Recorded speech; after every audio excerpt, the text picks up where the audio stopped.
Are we good to go? We're good to go. All right. Thank you, everyone, for joining us tonight on the Colorado Prepper channel on YouTube.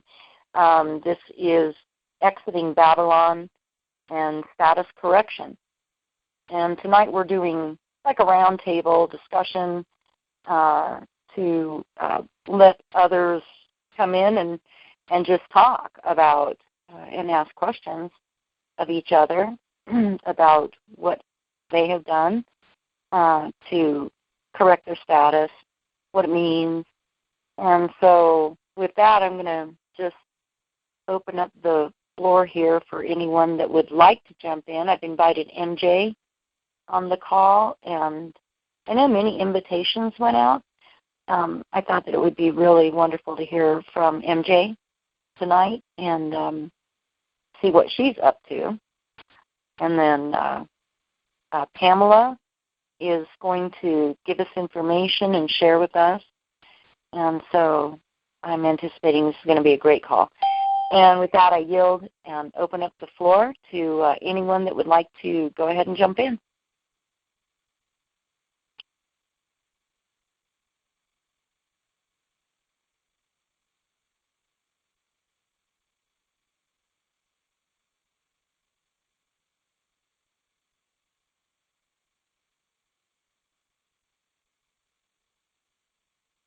If I may. Certainly, go ahead. I'm kind of new at this, and I'm just wondering, what's the best place to start? What's the first steps we should take to get our status correction?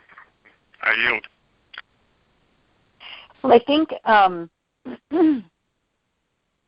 that it's pretty unanimous, or fairly unanimous, that authenticating your birth certificate and actually, really getting your education down on what the birth certificate is, and then there's the record of live birth, which is the original long form document that has the doctor's signature and, generally speaking, your mother's signature. It's supposed to have your mother's signature, but I've seen a lot now that do not have one. And so for me, the jury's still out on that. But certainly authenticating your birth certificate on the state level and then on the federal level. And then many of us have moved on to getting other seals and authentications on it, such as the 1776 seal from Atlanta, Georgia. And then we're working on figuring out what the other 3 seals are, because I think that makes up a total of 4, and rumor has it that 7 seals is what you're really, is a nice thing to go for. It's not necessary, but I think that if you can, by all means do. And so I hope that answered your question, sir. Well, thank you. I guess it's going to be kind of baby steps to get started here, and so I kind of got to feel my way through it, I guess. I appreciate your help. Thanks. Absolutely. And you know what? We were just talking about links that we could put in the description of the videos. And so I'll be talking with Captain Kevin about that and figuring out, some good ones that we can put in there that will help people and give them, a little bit of a roadmap. I yield. Marshall Dix. Go ahead. Oh, I was just announcing myself. Thanks. Oh. Okay. Pamela, if you are out there and would come on the line and share with us, that would be wonderful.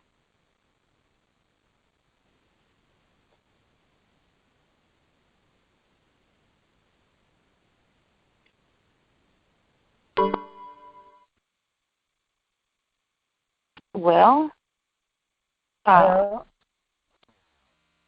you there? Yep, for me? we're here. This is Go Pamela. ahead. Hi, Pamela. Say, I didn't know that I had anything to say till you said something.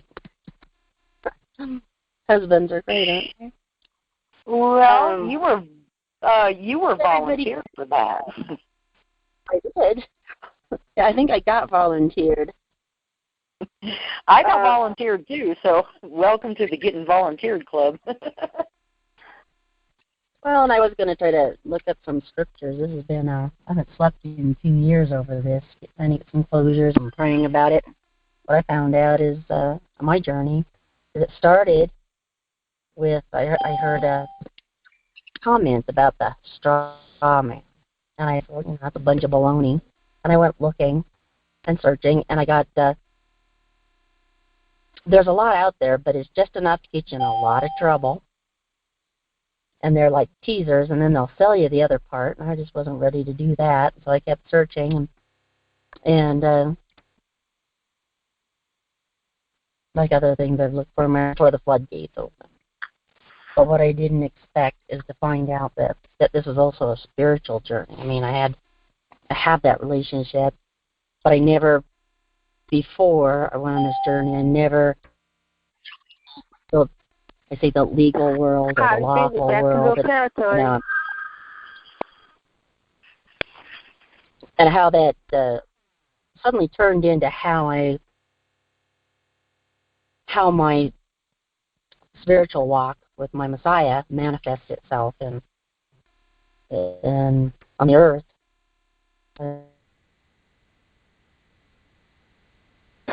Uh-oh, you might be breaking up there a little bit. Are you there?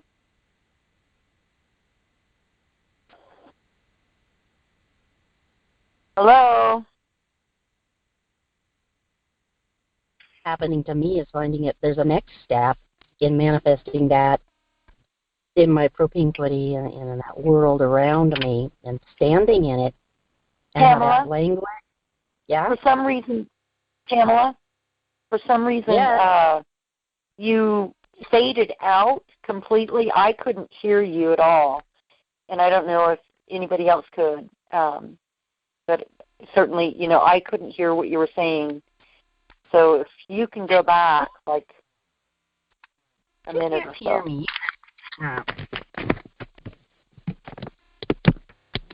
It was almost like you lost reception or something. It went in, it faded out. Can you hear us? I can hear you. Okay. We're in a spot that doesn't have great reception, and we're doing this over the internet, so we may fade in and out. Okay, yeah, I don't want to miss anything that you're saying because you were talking about it being, a spiritual walk, which is absolutely true. This is a very spiritual and it's very spiritual journey. It's equally as much of a spiritual battle as it is in the physical realm. Go ahead. This is Marshall Schubert. They just dropped off the line. Oh, wow. Did they? Oh, he was trying to manage the board. I'm here, so they can just call in normal. Okay, wonderful. Well, welcome, and we're so glad that you're okay. We're a little concerned. Do we still have the other callers on the line, or do you know? Yeah, there's a total of there's a total of 5 callers between you and me, besides you and me. Okay. So Pamela dropped off the line? I think she was sharing a line with Captain Kevin. Okay, and he dropped off. Yeah, they were having some reception problems there, so. Well, I'm sure that they'll be back with it then. Yeah, you can continue whatever you were talking about. I wanted to let you know they weren't available, though. They weren't on the line. Well, actually, I think Pamela was, just sharing her testimony, and she was talking about this being, a spiritual journey was where she faded out. And so we can certainly just open the floor, and if someone else has, something to share, please do, or any questions or anything. I've got, while you're taking a break real quick or waiting for the floor, 7672, I've got you muted. There's a lot of feedback coming back from your line. So if you can mute yourself, I will unmute you, give you a shot to join the conversation. But if you've got a lot of feedback, I'm going to have to mute you again.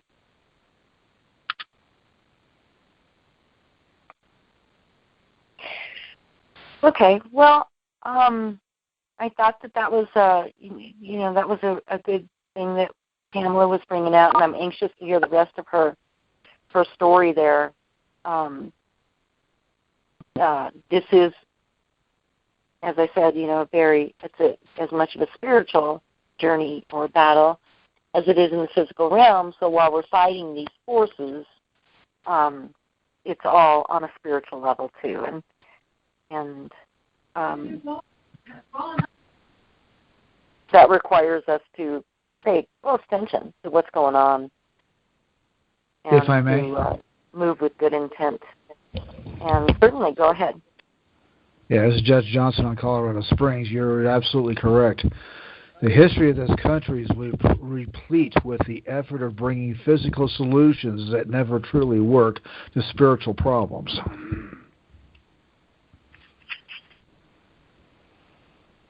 Wow. And the populace does not grasp that as they should by any stretch of the imagination. Another dilemma we got in that same vein is that we have way too many CEOs under the 26 USC 501c3 nonprofit clause of the Internal Revenue Code masquerading as pastors. They think they're pastors when in actuality, because of that 501c3 contract, they are CEOs of a nonprofit corporation. Yep. And then you decide one way or the other, are they going to be a nonprofit corporation CEO or they're going to be a pastor, but you can't do both. That's already been proven in this country beyond imagination. And I'm sitting in the middle of a place that used to be a Christian, so-called Christian Mecca last decade, and from the time I arrived back on Colorado Springs, 1997, Holy Spirit was present here, much like the Toronto Blessing and Brownsville experience, Brownsville, Florida, with I want to say Steve Hill, but I'm not sure I think that's the name down there at that time. Colorado Springs was a major Christian hub and died out last decade, for lack of better phrasing, because those gathered here really did not seek the face of the Father for why all this was going on. I got the answer and still waiting for the results of that. But we got to quit being they got to quit being CEOs. They got to either be pastors or CEOs. They can't be both. And the church, under the Internal Revenue Code, is 26 U.S.C. 508C1, capital A. It says the term churches. So there's that. I yield the floor. Thank you. I don't know. I've never done it before. Wonderful. Thank you, Judge Johnson. We have to be careful. You have to be careful here. You have done a tremendous amount in correcting your status. And do you have any thing that you would like to bring forward about that? Well, I think I've already stated most of that on another call as far as laying out at least a few statements and claims, authenticating the Kolb, and using, in my case, using the public record, the County Clerk and Recorder's Office, as a court of record for the moment. That's just waiting for a room to bring it into and have it established as such. Unfortunately, I've got an offer of contract at the courthouse that I do not want to receive, and the only way to deal with that is to go into Slavegate to get it handled, and I'm not up for that. nor does the Holy Spirit wish me to do so at this time. You'll get handed. Well, I'll be honest with you. Not only do I comprehend that, but that's the only term you use. You don't use the term understand unless you're standing under the authority of. Right. Yeah. Yeah, we have a lot of things that we have to change about how we got a whole vocabulary to overhaul. Right, a whole new language almost. But not so much a whole new language. We just need to undo common parlance and learn legalese. It's not that much different. Comprehend for understand. Private living man or woman for person. Stuff like that. And the only time I use the term person is when I'm actually addressing somebody who indeed is a citizen of the United States. My mom is a person, and she has stood on that. She's not going to get off of it. The only reason why I put her down as not a U.S. citizen on the DS-11 form is because they did not fully disclose the terms and conditions going with that. And if she knew that in her 20s, things might be a whole lot different in that situation. But they don't disclose that stuff. They keep it hidden. They put it out there where we might be able to find it if we go do our due diligence, this, that, and the other. However, they don't. If you're turning the gerbil wheel, go through the usual procedures of finding that woman or man, reproducing all any stuff with the usual documents. You don't know until the Holy Spirit tells you when you stand before Him. By the way, you really ought to know about this stuff. And Father did that through His Spirit back in 1995 when He said, "Why is your name spelled in all caps on your paycheck?" What He said is, "Why is your name yelling at you on your paycheck?" Go find out what that is. And by the time I left Washington State a couple of years later, I found out that they thought I was a corporation. I didn't know why they thought I was a corporation, but they thought I was a corporation. Okay, fine.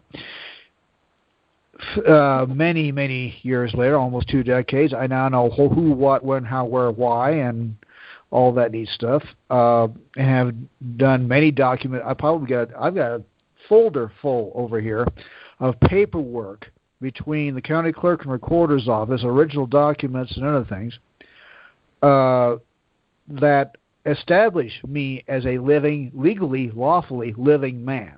None of it's been rebutted. Everything's in there for them to find, and they know it already. However, they want me to step into their foreign vessel and dry dock, called a courthouse, under Vatican rule, to have them in a public capacity ratify it. And because of a certain offer of contract called a warrant, I really can't go there. I don't feel like spending time in their gray bar facilities for that situation. So I'm kind of in a stalemate on that situation of getting it recognized on the county level. I still have not heard back on my appeal for the DS-11 on the federal level. And so right now, my only thing of action recently is to put an ad on Craigslist stating, if you want to know what's going on, who's doing it and how they're going about it, and this, that, and the other, and why they're doing it, let me know.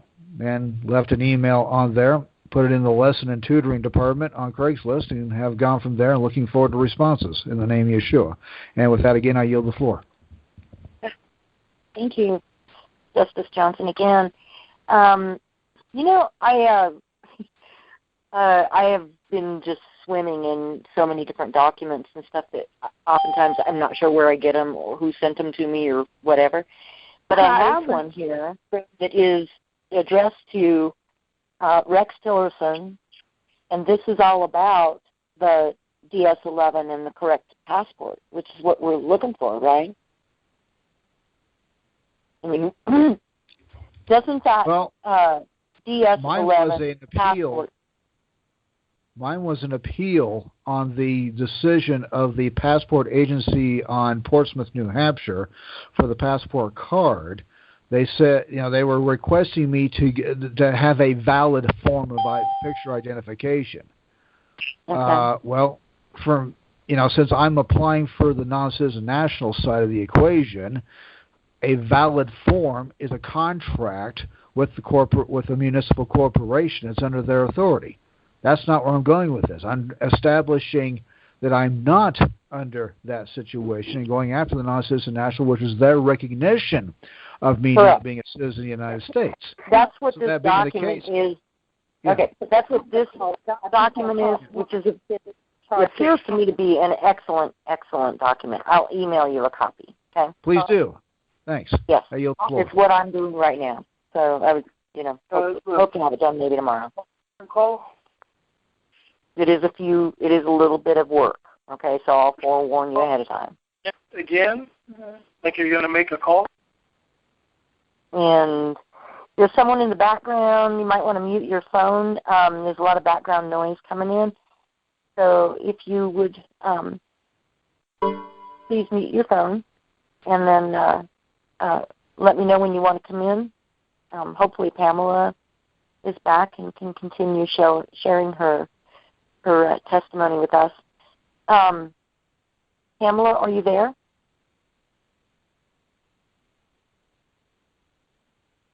May I? Please. Oh yeah, I just got back on.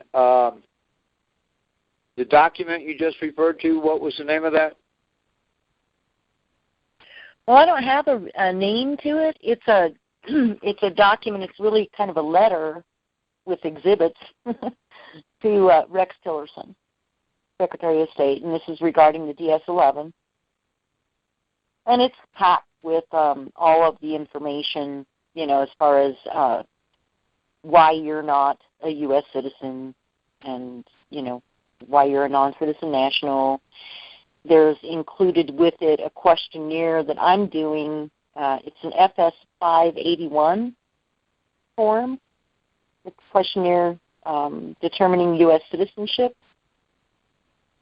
However, what I'm finding with that particular document, and I'm sure this is true across the board, though, is that it's pointed towards you being, the U.S. citizen. So you have to be careful because of the way it's worded. What I'm finding is the way that it's worded is if you're not careful, they're going to, just put you in that U.S. citizen category. So you can fill it out, though, by hand, and we know that our handwritten documents are much more powerful than the typeset. So this is an opportunity to kind of do both, I guess, because you're just filling in, and there's plenty of room to write what you need to write down. So that's included in this. And then it has like the 7 FAM 1113 definitions under the Immigration and Naturalization Act. And so that it's a nice document. It's a little lengthy, but not bad. It's just full of a lot of laws. So, a lot of the code stuff, I always find that stuff hard to digest. What is your last number? Thank you. So, anyway, that's it. And if someone else would like to speak, I open the floor. As well. If I may. Go ahead. This may be a bit nitpicky on my part. When I first log in to a call like this with the phone number and the access code and everything else, the recorded female voice, or sometimes male voice, will say, "Please announce yourself." I don't, because typically there's a conversation going on that you're about to interrupt when you do that, because you haven't heard the conversation yet. So I'd almost like to, and I probably do that for the sake of conversation stimulation or something of that nature by the Free Conferencing HD or whatever it is. May I recommend that everybody from this point on ignore that "please announce yourself" on that situation. Like I said, I don't, because I already know that there's dialogue going on, even if I don't hear anything.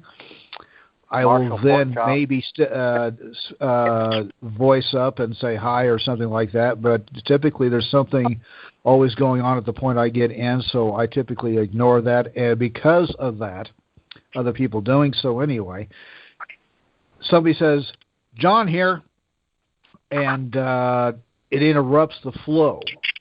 And sometimes you have a nice flow going, and somebody's interrupting that, and it really just kind of derails whatever was being talked about. And most often it is pertinent to the situation. Anyway, with that, I yield the floor, and thank you. Thank you, Justice Johnson. I invited MJ onto the call, and she sent me a message saying that her phone's not working or something, so I'm not sure what's going on there.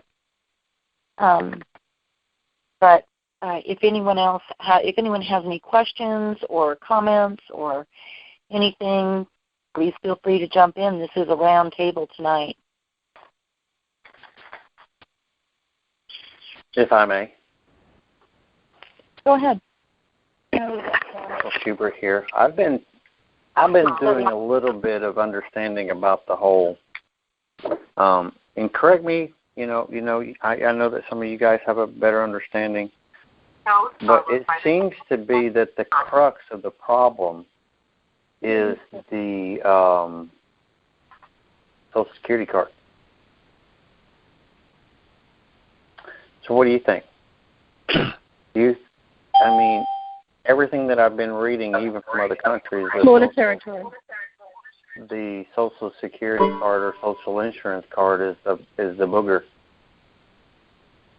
It is a booger. I would have to agree. It's attached to that legal entity. The name, the all capital letter name, and well, I see it attached to everything. Everything that we do at any level, it's completely attached to everything that I do as a human being or person, for that matter. Right. Which is why, I'm still not comfortable with my comprehension of everything on that yet. But I do look at it in the way that, okay, it was done through deceit, and so we wouldn't have known what was going on at the time that we got a Social Security card. And yes, it is attached to everything. And what's even worse is if you go into the GMEI utility website, .org, GMEI utility.org, and you put in your Social Security number with the dashes, you're going to begin to see just how much of a bugger your Social Security number is, because it's going to pull up a ton of accounts that have to do with your number, and it's all of these security and exchange, I equate it to gambling. Okay, that's the way I see Wall Street. It's like a gambling casino, and that's all it is. It's all about the money, and so that's. Well, I think that's part of the entrapment too. Which, I hear a lot of people talking about the SSK Trust, and they're not wanting to give up their Social Security card because they magically think one day they're going to have access to some of that money. I don't really know how it works. I know that some people can get it to work and some people can't. But the thing is if it's all part of what is wrong with what's going on in the world today, then why would any honorable person not step away from it, no matter how much they believe it would benefit them? Well, that's just a question, by the way. That's just a question. Sure. No, it's a good question. It's a very good question, all right, because we put our lifeblood and our life source into energy that is fed through that Social Security number. So of course, it's a bit of security that we've created for ourselves, or that's how we perceived it before.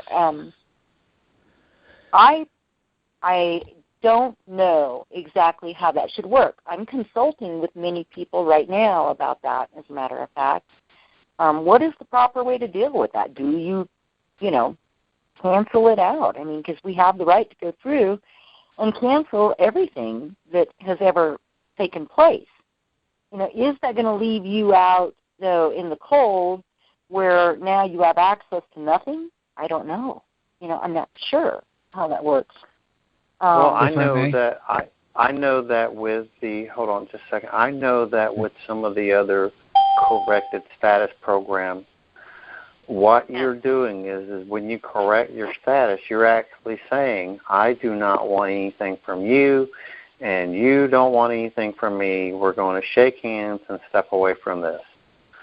So, if everybody's trying to hold on to their, what they think might be theirs, when in truth it probably really isn't theirs anyways. Yes. No, but the means go ahead. Sorry. I'm sorry. I'm sorry. I didn't mean to interrupt you. Go ahead. Well, I'm just wondering if trying to hold on to something that technically is evil anyways, trying to hold that into our lives is what part of the slave entrapment thing is from the beginning. If I may. Yes. Okay.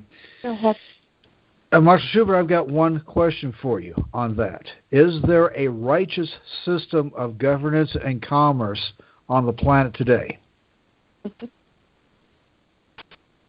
I don't know. I could not answer that question. All I know is about what we deal with here in the get United that. States. You may be in a better position to be more self-sufficient as far as making your own tools, growing your own food, and everything, and etc. on that as your own self-contained situation. I'm nowhere near that. I either got to be able to go to Walmart, or it doesn't work, or Kroger or whatever else for a grocery store, etc. I've got to go someplace where the stuff is placed up for purchase. I can't do it myself. I'm not designed to do it myself. Having that kind of knowledge, I want, because the system, as far as what it relates to Gregory A. Johnson, Sister K. Trust, etc., I want that which was set up because of me. I want it to be under my authority, not Satan's as such. Right. If it and all they exists do because I do, I want control of it. Period. Right. Regardless of who no put longer, it together. It's not yours. It's never going to be yours. All they do is tank the economy, and you already know that that's in the plans anyway. So all they do is tank the economy. All that's taken from you, and all that holding out for all this time wasn't going to be yours anyway. That may well be, but while it's still there, I still want to get control of it. Period. If it exists because I do, I want control of it. Period. Right, but it doesn't exist because you do. It exists because somebody's committed fraud. No, it exists because I do. I came out of my mother's womb, a bunch of documents put together, a trust was put together. Says to KV, I was declared legally dead upon arrival. Now I'm legally, lawfully alive without recognition. Okay. It should be mine. Right, it should be yours. Yeah. I don't know. I mean, I understand the concept of this show, okay, or what this is about. And I'm sorry, I'm not trying to play devil's advocate here. By all means, do so. Come on, bring it on. No, I'm actually not trying to do that because I'm trying to understand what is the purpose of holding on to that when it's evil in the first place. Well, I think, if I may here, because the body of Christ hasn't set up the throne of Yeshua yet for that situation of having the Torah being the governing authority over the planet in the millennial reign. That hasn't happened yet.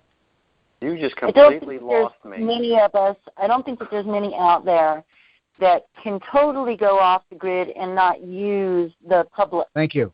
part of everything. I'm one of them. We need to still go to the store and fill our vehicles up with gasoline or, whatever it is that we can't quite function yet in the world. Many are working on it to help us get there, where we're not copying the fiat currency system anymore. I'm not saying don't use Federal Reserve notes. I'm just saying stop looking for the pot of gold at the end of the rainbow, because chances are you may not get it anyways, and just walk away from that. But still use Federal Reserve notes if you got your coins that are minted by the U.S. Mint. I'm not saying that. I'm saying what is what holding up for many of us, okay, right now, because of the way things are set up, if we don't have access to our inheritance, which it is all of our inheritance, it's yours too, that's just the law. That's the way it's written. And, don't blame me. Be careful with that three-letter word. Well, that's the SSTKV Act of 1666. It's just a piece of the puzzle, but it's still a very significant piece of the puzzle, because it's where our wealth has been stolen. And I'll say stolen, but actually it was put into a trust. And this is the trust. What the legal system is using to create their, all of their money with tickets or whatever, every time they use that legal name. That's actually they've put themselves as the attorneys of power. They gave themselves the power of attorneys and have put themselves in charge of it, and they are the beneficiaries. They know how to do all of that because we've been kept in the dark. So I have no problem giving up my Social Security number, but this is where the rubber would meet the road for me. Because I've paid into that all my life. That's the only income that I have now is drawn from that Social Security number. And there's nothing I can do to change that as far as I know right now. I don't care to change it. What I care about is what is rightfully mine, period. Yep. According to the laws. And the laws say that we're not supposed to have that. The way that I read it and the way that it makes sense to me. Like I said, little dear, be careful with that three-letter word, because they're operating under corporate policy that is called statutes, codes, and ordinances. They haven't operated under the three-letter word law, be it common or otherwise, since at least 1861, if not earlier. And if Anna's anywhere near correct, a whole lot earlier. They started out in a corporate capacity, even though the Constitution, Article 4, Section 4, says each state shall be a Republican form of government. That hasn't been since, again, at least 1861. I've noticed a lot of folks out there in the mainstream perspective like to tout the so-called faith of the Founding Fathers, and they like to occasionally brush over the issue of FDR and the international bankruptcy, 33, but they don't do much with the 10-year period of March 1861 through February 1871. And I wish they would. I wish they would go into that, regardless of how they may feel about it, regardless of how much they have to have the 5-gallon bucket beside them for throwing up all the time, and read that, study that, and see what truly happened. Read the Lieber Code of 1863 and other things of that nature. We've got a lot of ignorance of that particular decade that I don't know about the rest of you. I can only speak for myself. It frustrates me beyond verbiage that I got to constantly go onto a blog and say, you might want to check this out and check that out and blah, blah, blah. Every once in a while, I get a positive comment like, oh, my gosh. Right. Wow, that really happened? Okay. Right. And I'll throw the Lieber Code in there, and they'll say, what the heck? Okay, I'm going to go web search that. And I know there are folk out there looking at the Lieber Code going, first they'll say it, then they'll do it, then they'll have to change their underwear. Or they say a bunch of colorful metaphors that include foreign lawful carnal knowledge, or it definitely isn't fornication, a command of the king is, A, the bubonic plague is no longer around, and B, they're not under, well, they may be being sodomized by the king. I don't know. Any event, I wanted to throw that out there. Concerning these things, that there's a lot of due diligence needed still to be going on by the populace whole. I yield the floor.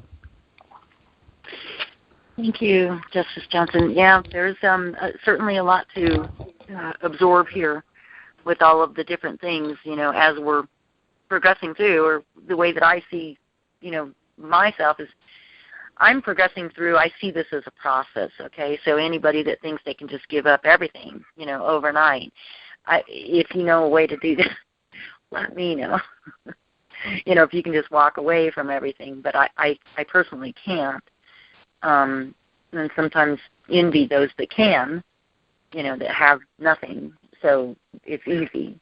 And when I say have nothing, I mean I've been in my home for a while now, and I've never been like one to roam too far, unless I'm going on vacation to Mexico or something. Aside from that, though, I really am not in the condition to be out moving around and not be, not have a place to call home. So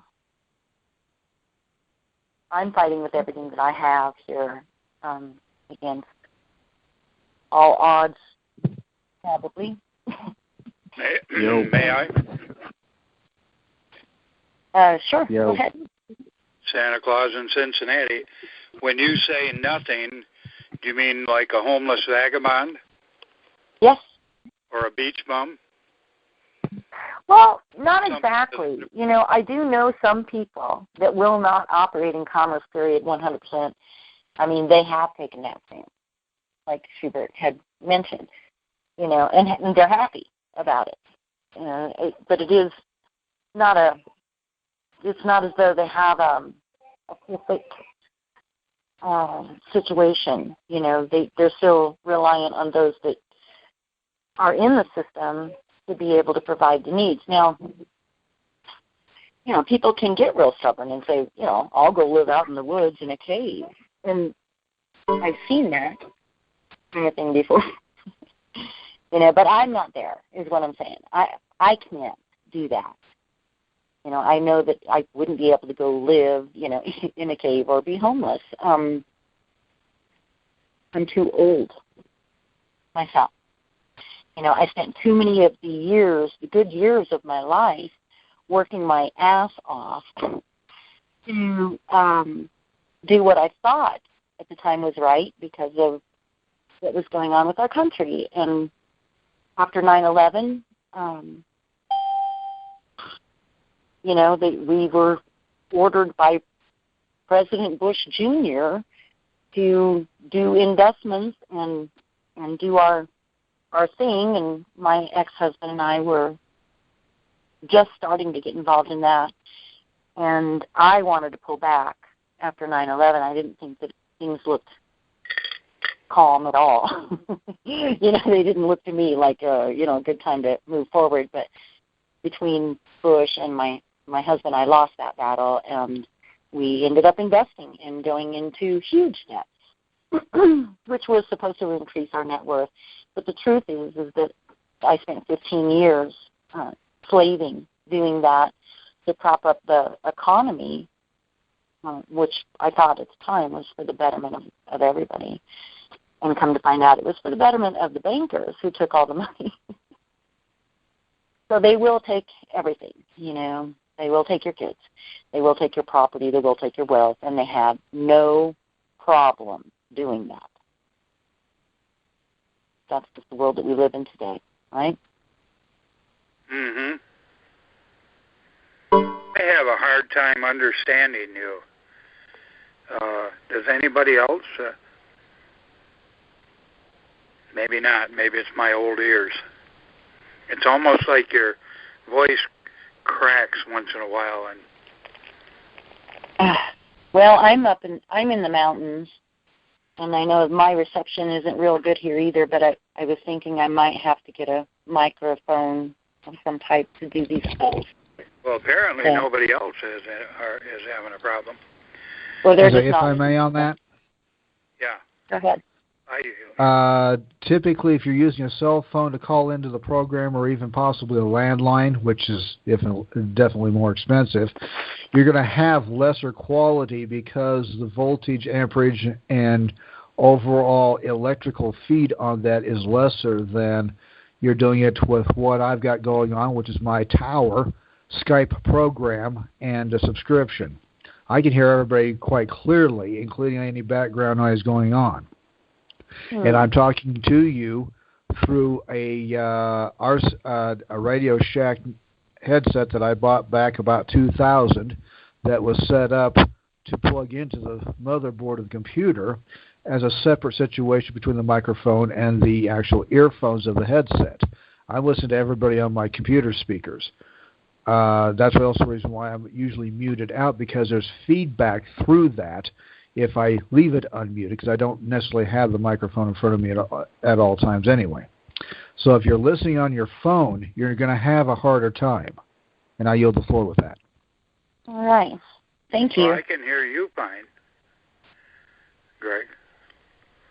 It's more her voice, I think, than okay. It's more my ears is probably. Well, my point is, if you're using a phone, both parts of that, the microphone through the phone and the earpiece on the other, hearing it and speaking through it is a lesser volume than doing it through your computer, is what I'm saying, Santa Claus. Well, I'll probably go ahead and break down and set up a microphone or something that'll work, make it better. See, sound quality is better. It's like her voice is vibrating. I mean, I can follow the conversation, but hey, Santa Claus. Yeah. I think it's your line, honestly, because I can hear everything well. I can hear you well. I can hear her well. You might want to try hanging up and calling back. Maybe sometimes that works. Okay, I'll try. But I can hear everybody else fine. Well, I can hear her just fine, to be honest. I'll be darned. Okay. Wow. Okay, so I'm sorry, you guys. I know I ramble a little bit, rant. I end up going on these little rants. There's no denying that I am an injured party, okay, and it's affected me, and it affects me every day. And I just hang on, and keep on moving forward in getting things corrected and try and keep a positive mental attitude even when it seems impossible. And I appreciate all of you because you are a big part in helping keep things on a positive note, even in the midst of this huge storm. And with that, Marshall Schubert, do you have any updates on our political prisoners? Excuse me. I'm sorry, I do not. I am been completely out of the loop. How about for about a week or so now. Justice Johnson, do you have any updates? Nothing at this point that I really consider verified, validated, and want to bring forward. I have underlying suspicions I don't want to really get into at the moment because the corporation has a habit of making a long game out of this instead of a short game. Amen. Yeah, that's for sure. Mm-hmm. Yeah. It was put on Facebook.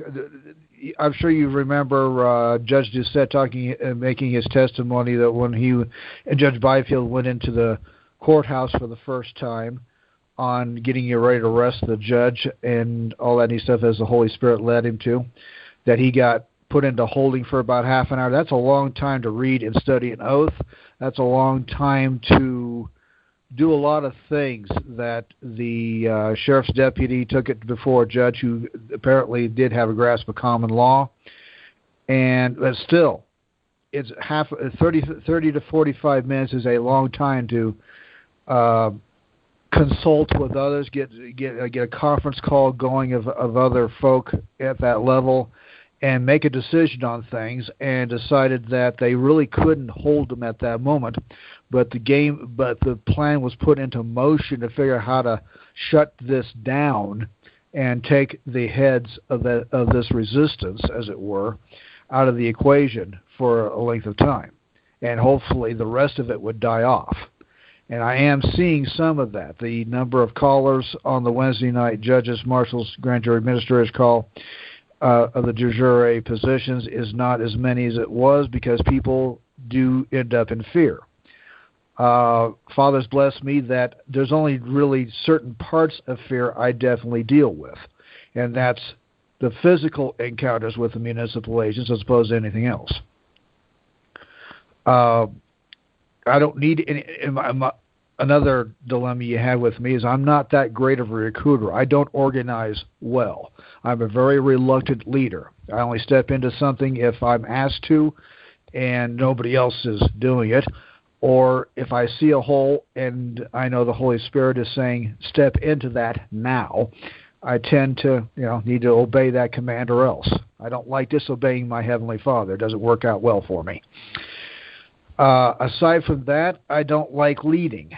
I find leading to be a very, I don't want to say dangerous position, but it can be. It can be in some situations.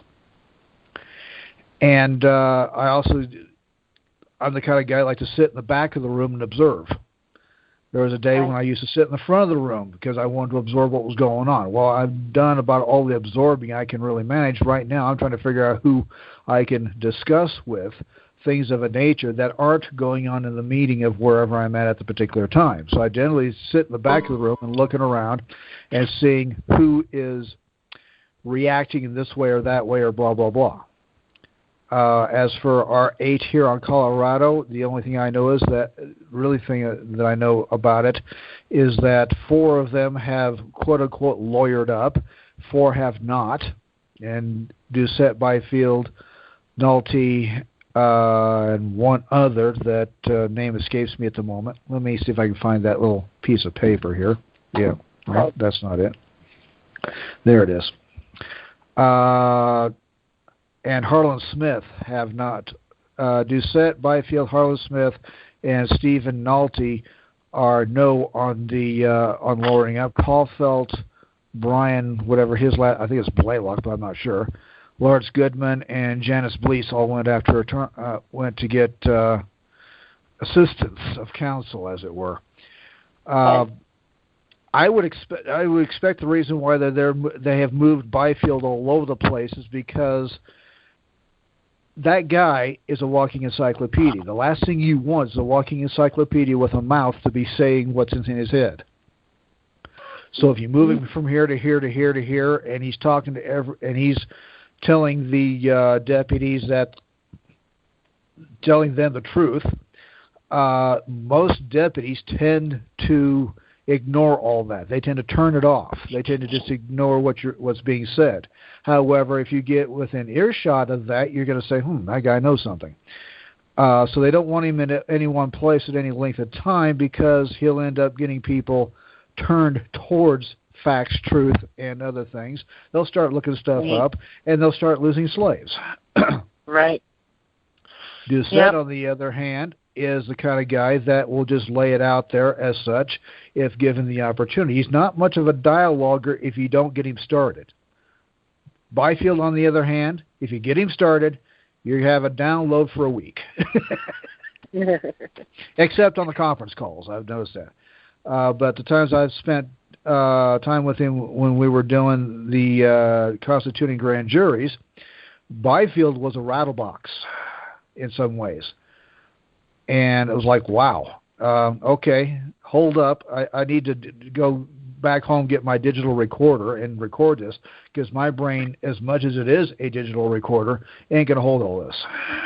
Right. That happens a lot, though, with a lot of the people, that we've interacted with here. Yeah. There's some really fantastic ones, and, man, it is such a drag, to have these guys sitting in jail. But as far as the 4 that have not done a Torners, and if they can stand their ground, I suspect one or two things will happen. Either they'll fake everything like they did with Justice D.W. up in Pennsylvania, and judge him and do the bonds and commerce, or they'll have to let those 4 go, and that's not going to work out well for those that documents have already been drawn up as pertaining to Charlene von Slesien and the notice of fraud stuff here on Colorado, etc.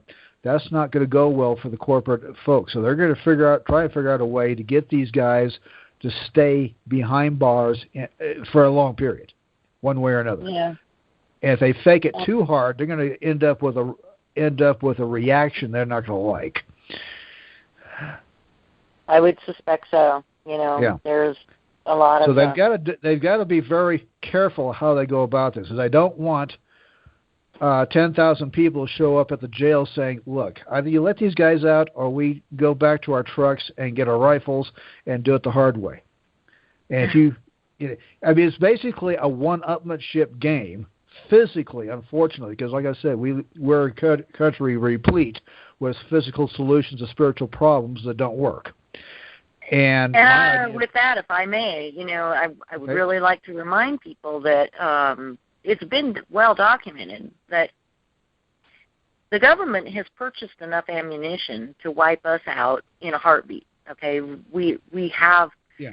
They've been given tanks and military gear to do whatever they need to do. They've got robots. I mean, sure. Yeah. To come up against them, and think that we could outforce them. Well, in some ways that may be true, but as far as numbers go, you may be right. I don't know. There are military. Well, dear, I suspect that they didn't buy the ammo to use it. I suspect that they bought the ammo to keep it out of the populace hands. That they keep the manufacturers busy on supplying the corporation on District of Columbia and agencies and other things of that nature, even the state corporations. That keeps it out of the hands of the populace. And while the Second Amendment is there, and you've got and a lot of state corporations going after open carry in a lot of ways. Second Amendment is your concealed carry permit, etc. It's a little difficult to shoot a gun with no ammo. They're fine with having the firearms out there. Yes, I do remember that now when they were pushing really hard on the Second Amendment rights and the whole thing with the ammunition came up, and now I do recall that was said before that. To keep it out of the hands of the populace. Their effort is keep the ammo out of the people's hands completely. And if it's all going to the corporation, none of it's going to the people. Is basically boiled down on that.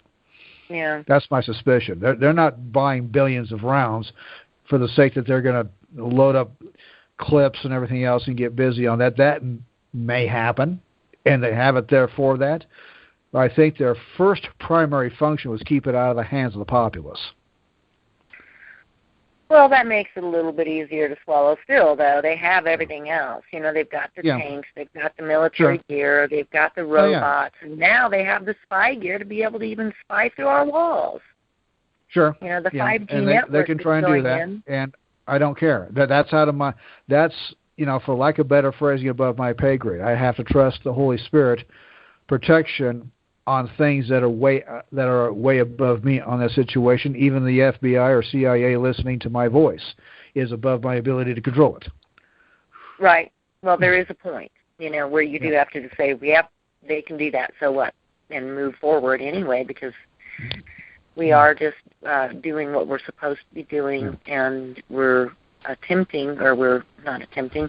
we are making a difference in the world, and unfortunately, that does mean that we lose some of our warriors to these guys. And I pray that all 8 are discharged completely, everything dropped, etc. They vacate or abandon all the process against their estates, because it's not going after the living man. Nothing goes after the living man or woman. It's all about statutory interface, for lack of better phrasing. They never contract. The living man or woman is the arms and legs for their created entity.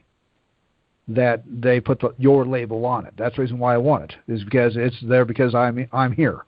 Okay, if you create it because I exist, then I should have full control of it. What do you mean you don't want to do that? Oh, you created so you could fleece me. That's not going to work for me. I'm sorry. And I hear you loud and clear. Yeah. Because that is what we're dealing with here. It's a crying shame, but that's the way it works. And I think I that yield the floor on that. That's about as best an update I can bring on the 8th. Is that actually on Facebook, somebody's running Bruce Doucette's profile on Facebook. I'm kind of curious of who that is, and saying that they're hoping to have him out soon. I'd like to. I'm coming in agreement with that by faith, but at the same time, I know the corporate agents, and the last thing they want to do is have that kind of victory shoved in their face. Well, yeah, that does look really bad. I want to be positive, but I also got to be real. On the other hand, it's like, well, hey, if there were an actual win, we might make history. No, I'm sorry. Maybe that was too harsh. But may I? Certainly, go ahead. I don't think whoever it is that has organized this cabal, I wouldn't call them a corporation. That's a facade that they've established to give themselves the appearance of legitimacy. But I wouldn't think that this is an so, what's the word I'm looking for? Or some adjective to organized. So to be discovered and go, oh my gosh, we're caught, we surrender. I don't think that's in the cards. Santa Claus, I agree. 1 Kings 18 is a meeting between Elijah and the prophets of Baal. In this case, Baal is spelled B-A-A-L. Most Americans pronounce it Baal, but it's actually pronounced Baal because it originates from the Mideast. Elijah whips their Behudi, to put it mildly, and he also takes them all out. 450 males that died because their God did not answer and Yahweh did. Next day, Jezebel finds out about it, and she says, may the same happen to me if I don't take you out in 24 hours. Elijah believed her and took off on a 3-day run. So yeah, there's a spirit here that basically states, oh, you think you're going to pull this and win? Oh, hell no. In fact, may I burn in the lake of fire if you win. That type of attitude. You're right. They got a totally demonic, satanic attitude, and they refuse to lose simply because they think they're in the position to win, and that's all there is to it. King John of Lackland pulled the same stuff with the Magna Carta. They have been quite arrogant. Yeah. The word I was looking for was elaborate. Okay. Conglomeration. The individual that came up with this, I don't know what to call it. Let's just call it de facto. How to organize this de facto government? Would it be I would describe them as a diabolical genius. Yeah. Because my understanding of humanity, the whole thing had to start out with one person's idea, and then that person got other person being an individual. It's been a demonic idea. Satan is not stupid, as everybody likes to make him out to be. Satan is a fool, but he's extremely shrewd and intelligent. Keep that in mind. He used to work for Yahweh, so he's been around that. Psychopath. Yeah, they're sadistic. Yeah. Yes. Everyone with any authority. Yeah. That works for the de facto cabal. Yep. Is a pathological. It's been a cleverly designed structure that has been done through generations, going back for thousands of years. Yeah. And the Bible gives us a lot of good information, but there's a lot of other information out there that complements a lot of what we learned. And then, of course, coming to grips with the whole thing that the Bible has been manipulated, and, we never really did have a chance there. Just coming to grips with that reality for a lot of us is kind of traumatic. Keep in mind, Genesis chapter 3, you've got the serpent, which was not a snake. It may have been in that family line, but it was not, crawling around on his belly at that particular point. Tempts Eve, succeeds, gets the user dominion authority of earth underneath him because they abdicated it. Okay, jump forward to Matthew chapter 4, verses 8 and 9. And the third temptation, 3 parts, all the kingdoms of this world are mine. True story. You got them from Adam and Eve. I can give them to whoever I want. Okay, and Yeshua doesn't rebut any of this. Yeshua's up there with him, and the first 2 parts, he says, are fine because they're factual. Unfortunately. He said, I can give them to whomever I want. I'll give them to you if you bow down and worship me. And Yeshua says, no, thank you. I will bow down only to my Heavenly Father. Okay, great. Keep in mind the first 2 parts there. If all the kingdoms of this world, and that's confirmed in John 18:36, where my kingdom is not of this world. Now, he wasn't referring to planet Earth in the this part. He was referring to my kingdom of this is not interfacing or doing business with your Caesar satanic system. And that's the thing that a lot of folks in this spiritual warfare are missing completely, is they think, render unto Caesar what is Caesar. Well, if Caesar's image is on the coin, then you probably ought to render it because of an edict ruling system of the time, whereas this days we've got a contractual ruling system at this point. Contracts are offered daily, sometimes under the threat of gun. So we got to look at this for the context of the Scripture, the historical text of the Scripture, and how it applies today, which is revealed by the Holy Spirit. And a lot of us folks aren't getting that. We think we need the driver license to get from point A to point B. No, you don't. We think we need the plates on the car. We don't want the argument, as Bruce has said, I don't want to be fighting every 30 minutes with a municipal agent trying to tell me I need to get plates on my truck. So he has it there. He says, look, I'm not operating in commerce right now. I'm able to split the difference and talk you out of it in half an hour. Okay, fine. That's up to him because he's the one interfacing in the contractual issue with the municipal agent. In my case, I don't want the stuff. I don't want those contracts. I don't want the insurance. I don't want the plates. I don't want the license. I don't want any of that. I want to lawfully travel, which is what I do on the scooter. David, I'm rambling again, and I yield the floor.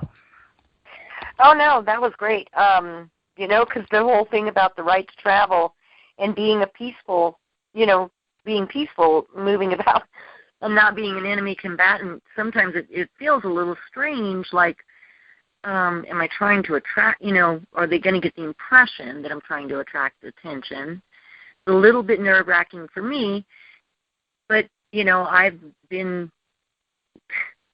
traveling for all these years with the license and everything else for so long now that it just feels very strange to be doing that. So far, so good.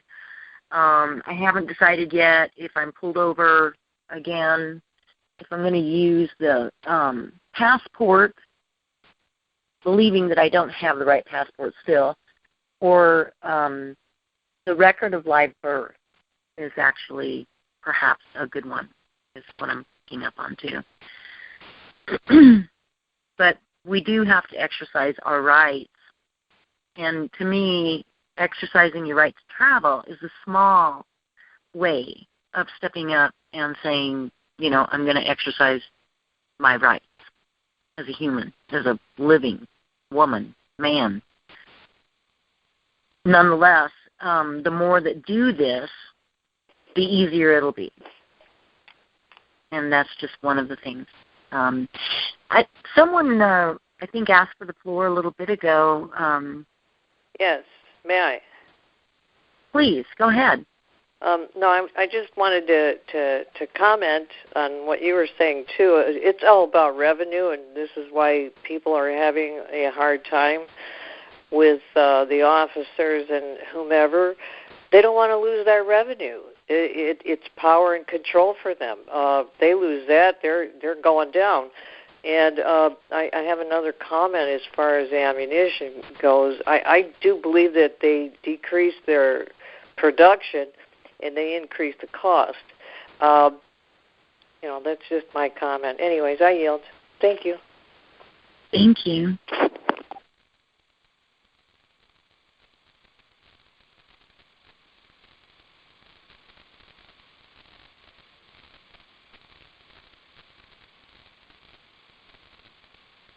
Anyone else out there have any comments, questions? May I? Please, go ahead. Now, I didn't hear anything about Randall Thompson and Tom Benson. Does everybody on the call know that Randall Thompson has been arrested?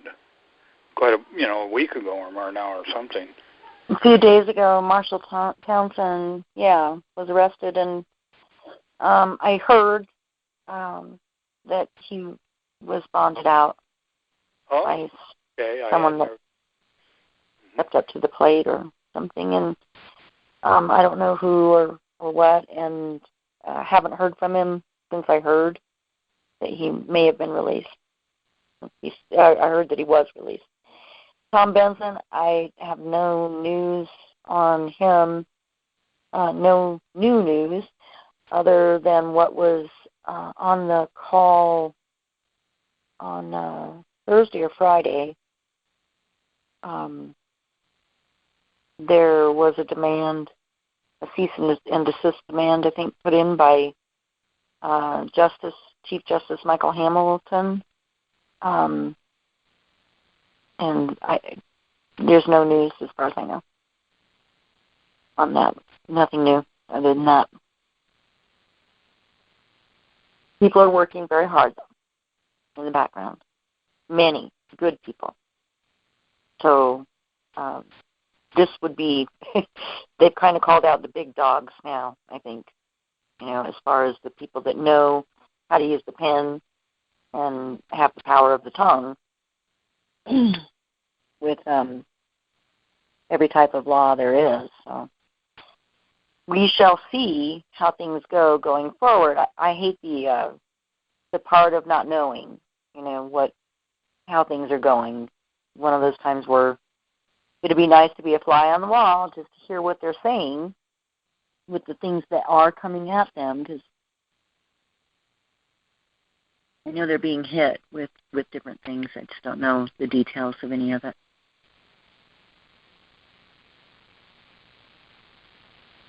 If anyone else does, though, please speak up.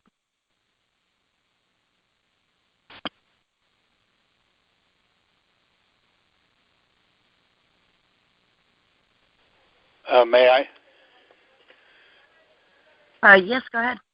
Okay. This is just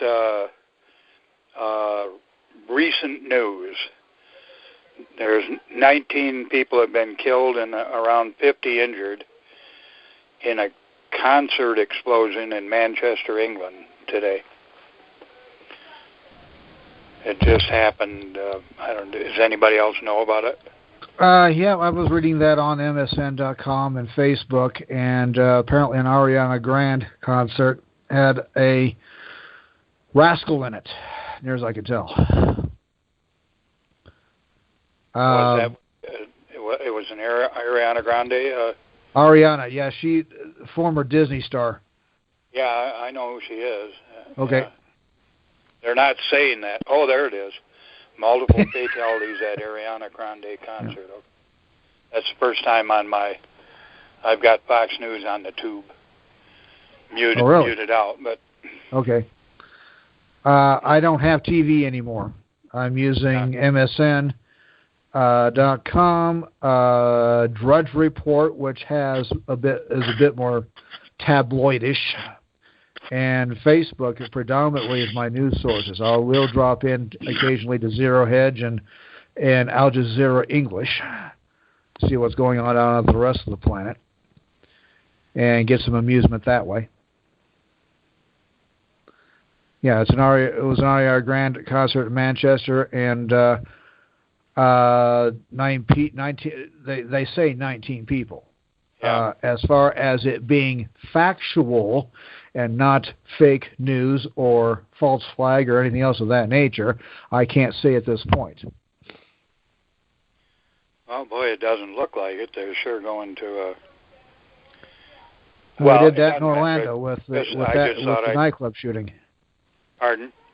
They did that in Orlando with a nightclub shooting. They made it look really, really good. That didn't happen? Not the way they're reporting, put it that way. Ah.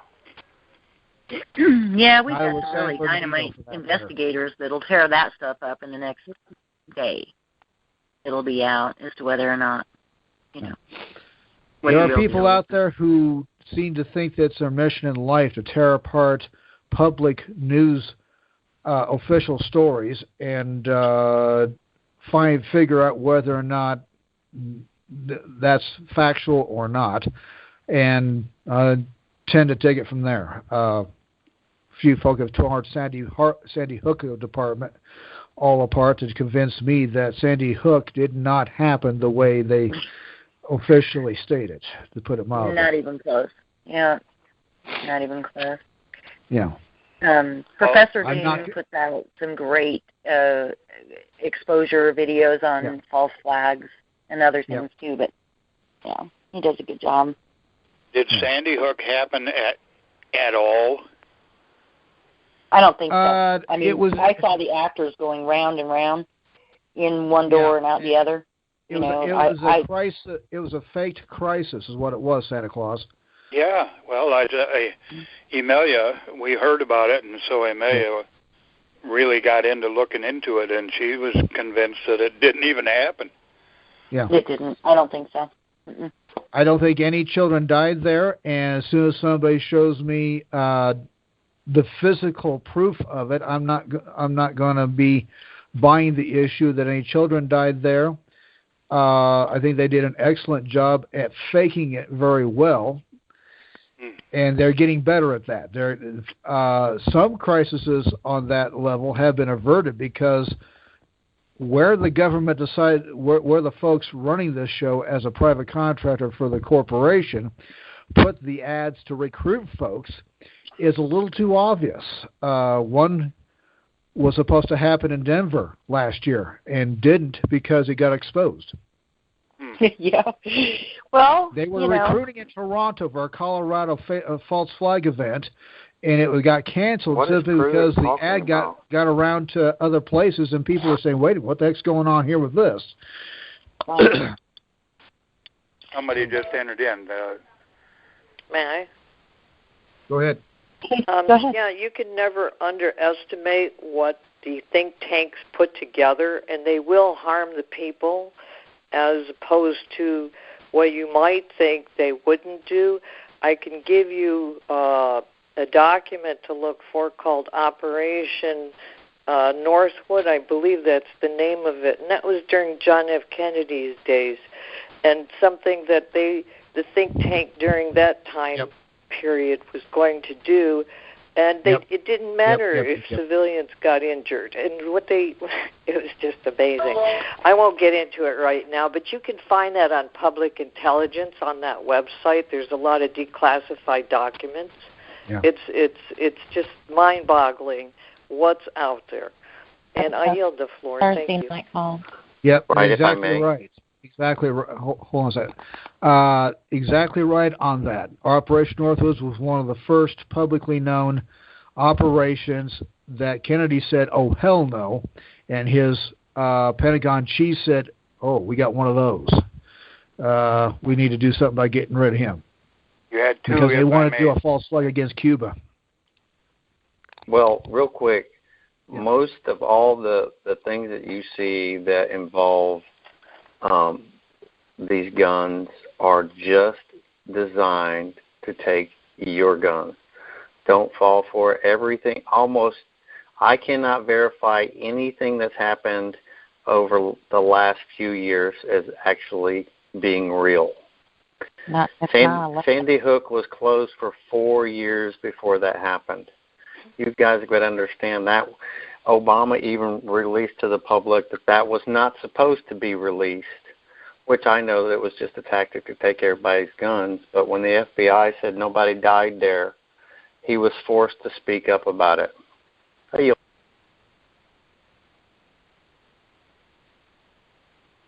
There was a woman that said, "May I?" just before him. Very small voice. Go ahead. Maybe not. That's my ears. Oh, it's that mouse. There he is. Okay. Well, the whole thing about, the way our world is, it accelerated, I think, really started accelerating in like 1980, but then 1999 and going forward, boy, there sure have been a lot of things that have changed our world completely. And these false flags, I'm just grateful that we have the reporters out there, that investigative reporters that know how to break this stuff apart and present it to people to show them, what is really going on. We need to remain vigilant and aware and not buy into things, because fear is their biggest tool, and that's mostly what that's about. And being able to, of course, pass laws behind our back, or statutes and codes, to take away more rights. And with that, I'm going to yield. And anyone else who wants to jump in, please do.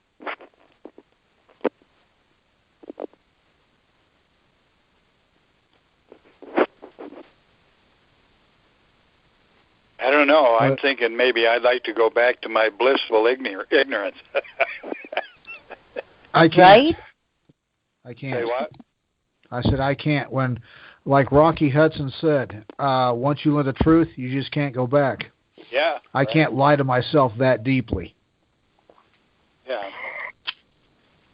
And you know what? That falls in line with the status correction, because once you know the truth, what else can you do other than correct your status and try and set the record straight? Yep.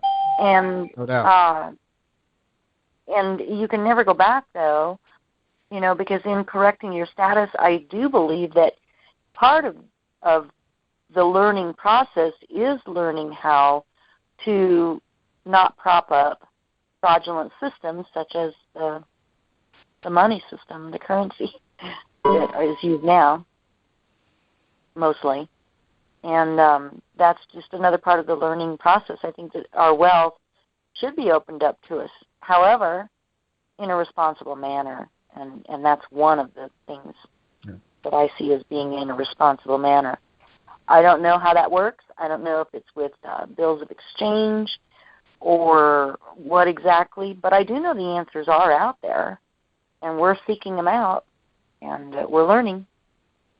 It is a process, though, and it may take years. Yeah. It may take years. Anyway, with that, I yield the floor and the call. I'll bid you all good night. Thank you, Justice Johnson, for joining us tonight. It's only 8 o'clock out there, or 7. Senator, it's 8:33 p.m., and I got other things I wanted to tackle today and didn't get to them. So thinking about doing that now. Helped out with some stuff here physically, and time to call it a day. Okay. Well, thank you very much again for joining us and sharing so much. Thanks for the invite. Look forward to it next week. I'm going to mark you down in my naughty or nice book, Greg. Doesn't matter because I don't do the white guy in the beard. Maybe you, in your pseudo nomenclature. However, I don't for the one that Coca-Cola created. No. Well, what I'd say is Santa Claus with the W. Okay. I can go there. Yeah, do you keep those things sharp, by the way? Pardon? You keep those things sharp? Oh, yeah. Good. Well, may need them later. Anyway, y'all have a great night. Yeah. Okay, travel safe, Greg. Take care. All right, and Santa Claus, what else do you have to share with us? What have you done to correct your status?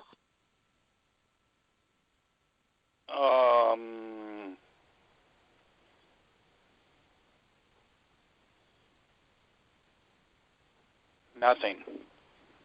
Nothing? Why? No. Hold on just a minute. What?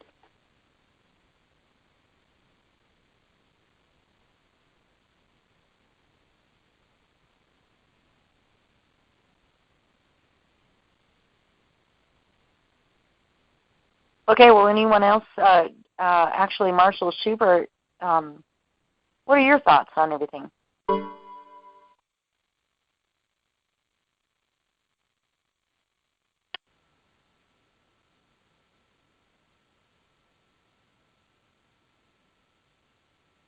Okay, well, everybody's gone silent here. Probably off having dinner. We can call it a night. If no one has any questions or... can we talk about that utility website that people can put they can check out for to check out the Social Security number and whatever have you to see what type of securities are out there? And attached, right? You know, it's an interesting thing to do, and I mentioned it earlier on the call, but I'll mention it again. I was late. I was late getting on. No problem. GMEIutility.org? Yeah, GMEI. Yeah, you got it. Utility.org. If you go there, you can, punch in your Social Security number with the dashes in and other numbers that we're playing around with just to see what it pulls up. It steadily, not 100% of the time, but it steadily does point to the 1934 Act, which is the Securities Exchange, and I don't remember, has all to do with, I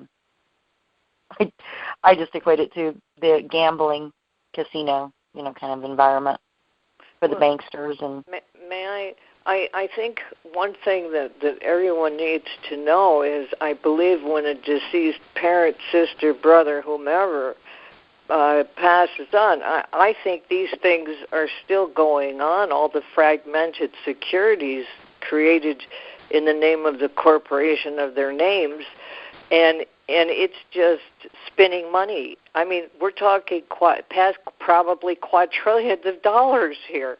People have no idea the monumental amount of money. No, it's huge. It's a lot. And it only makes sense to me in that is attached to the SDKV. And even if a relative is deceased, that information or entity is still going to generate wealth because it's supposed to. It should generate wealth. That is the inheritance, but as long as nobody stands up to claim it, I'm in agreement with Ken Dost on this, then, it's going to continue to benefit the controllers that are in place, running the show as powers of attorney and, so forth. May I? Yeah. So, okay, so all in all, I don't know how many websites I had gone to today in researching this. Bottom line, it's just all about money, and people have no idea the depth of this. I mean, it's a I became very frustrated with it. It's like, man, is there any end, to the fraud? Is there any limits to how far they've gone? And, well, that's, I guess, where we have to weigh it out. And that was one of the ways that I could weigh it out in my own mind, is that, well, no, it's doing what it's supposed to do. The problem is that we're supposed to be the beneficiaries of it, and we're not. So in that regard, it's certainly totally unlawfully done, in my opinion. Okay, but that is really my opinion, because what does it mean to prove life, right? What does it mean in the Cestui Que Vie Act, where, if a man returns and, he's presumed dead, lost at sea and dead, but it's written into that if he returns and proves life, then his inheritance is given to him and he's restored. So, so to put that in proper perspective, the question, I guess, remains for many, well, what does that mean to prove life? And that's part of what we're doing in all of the actions that we're taking. And I think that it's probably a good idea to focus in on creating your declaration of life of some type, and even if it's just from scratch, and it's something that you're doing on your own. You don't have a time frame of when you have to have that done. The main thing is to keep on working towards the solutions. And like I said before, I'm happy to give up anything attached to the Social Security number. Very happy to do that. However, I don't think that it's right to leave people without resources to take care of families and themselves. And that's not correct. There's something imbalanced about that. Oh, I have a question for you. Sure. You're ready to just walk away from Social Security. Let me ask you something, though. For years you paid into it, and for years your employers did. So, in essence, they stole from you and your employers. Right. What should we do about that? I mean, does anybody have any ideas? I mean, that's kind of crazy. I think that that's a duty for the Treasury and the IRS, myself. I mean, let them sort out the details. If others do not choose to come into compliance, whatever that is exactly, whether it's doing your 1099 process through the IRS or, the combination of things that many of us are doing to correct things, that really comes down to the fiduciary responsibility that you put on whoever it is that you're putting that fiduciary responsibility on.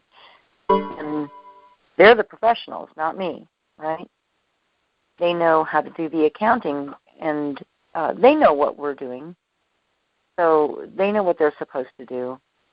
So it's a matter of holding them to it and standing your ground about who you are and bringing out the truth so that things can be corrected. I think that launching the investigations is important too, or important as well.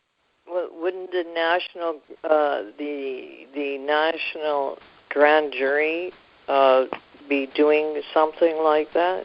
You think? That would be in my opinion, that would be the most ideal. However, I do not know if that's happening I'm looking more at what Ken Dost is doing. Uh-huh. Yeah. And I'm looking more at his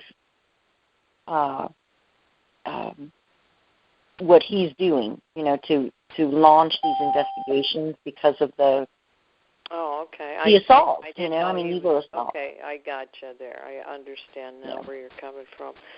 That's my way of.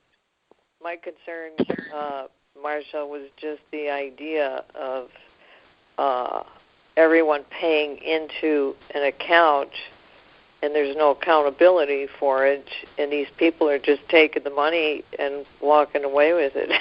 It's like, wait a minute here. Well, back when I was consulting with one who seemed to have a pretty good handle on how the 1099 process worked and everything, one of the things that came up was that, well, if I'm doing this, but my ex-husband is not, and we still were combined, whatever, how is that going to look? And he said that it should be perceived like this. The IRS would say, well, she's coming into compliance. Why isn't he coming into compliance, right? So does it really work that way? I'm not sure. I have nothing to back up that it does work that way. There's just a lot of information out there that says that is the way it's supposed to work. In my case, when I did 1099s and then the IRS sent back the frivolous filings, that really irked me because I told them in the letter to make the corrections and told them I was not a tax professional, and they did their probably standard reply, which is go hire an attorney or an accountant. Don't turn to us. I was pretty disappointed. On the other hand, I guess it's not unusual to get that kind of a response. I'm not sure. I'm still seeking some answers out on that, on what exactly did I do wrong, or what is it that I need to do to get the point across. Of course, sending them the cease and desist letter, probably was pretty pointed. In fact, it was very pointed at them. May I? Yeah. You sent in a cease and desist. Did you happen to put a time limit for them to get back with you on it? You have something like you have 10 days to reply back to me on this. I didn't. I'm standing on that I did my DS-11 correctly. Okay. Whether they did their part correctly or not. Is it a concern of mine? Yes, it's a concern that they didn't do it right. On the other hand, though, I'm standing my ground that I did do my part right. And if they have still put me into that status, well, I'm sorry, but I've taken great pains to make sure that I'm not in that status with many different things. And I'm not sure how far you have to go, because I'm working on this other thing now that I'm going to go ahead and send into Rex Tillerson. And it's very pointed and very concise, and also there isn't anything left out as far as I can see. You'll have to keep us updated on that, and I yield. Well, thank you. I might need your help on that. I read it like 3 times today, and then I started answering some of the things on the questionnaire regarding the, this is a form, let me see, here. It is a form, let me light on the subject here, glasses, light. Oh, my eyes just get progressively worse with time. Okay. It is a Form FS 581, and it's a questionnaire information for determining U.S. citizenship. Now, one of the things about this that in reading this over, and there's several pages, but a lot of that is space for you to write in what you need to write in. I'm filling it out in gold ink. I also put my some people call it your Christian name or my proper name in the right-hand corner at the top. Okay, so it's kind of an autograph at the top of the document. And I did that for specific reasons. You know, I think it's a good idea that if you're going to do a form that's already printed out, especially from the de facto, then you should do something to protect you should do multiple things to protect yourself. But one of them can be just putting your proper name up in the right-hand corner of the document, because that means that everything going underneath that is viewed differently than if you sign it at the end. So I say autograph it at the top and autograph it at the bottom too. Anyways, this particular document is, what I noticed about it is that you have to be really careful as you're answering these questions, because it is pointing you towards being a U.S. citizen. Not, it's almost like a pleading to become a U.S. citizen, why you should be a U.S. citizen, when actually what you're doing is filling it out and saying why you are not a U.S. citizen.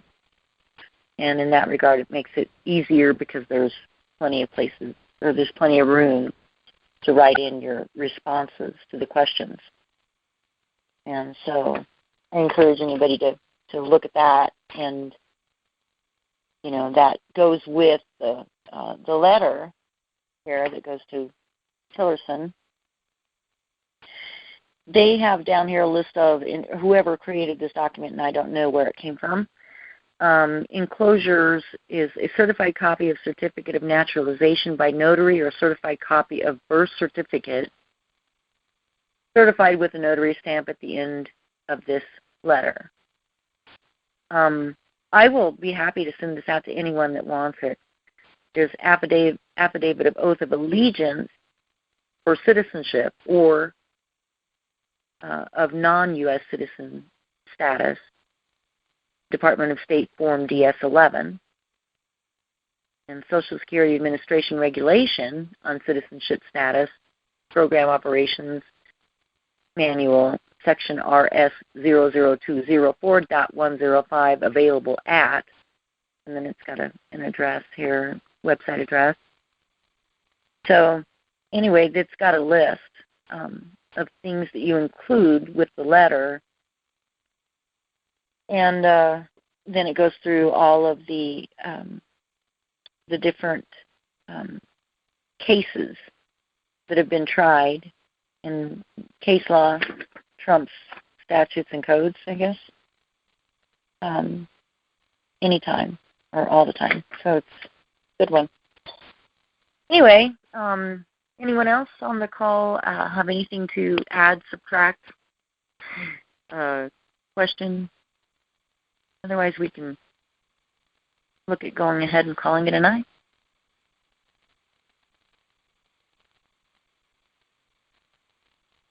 Okay, well, with that, I'm going to go ahead and end the call, and thank you all for joining us tonight on Exiting Babylon, Status Correction Roundtable tonight. Next week we have Brian Parker, who will be joining us and sharing valuable information on correcting our status. And with that, I'm going to say good night to everyone. Good night.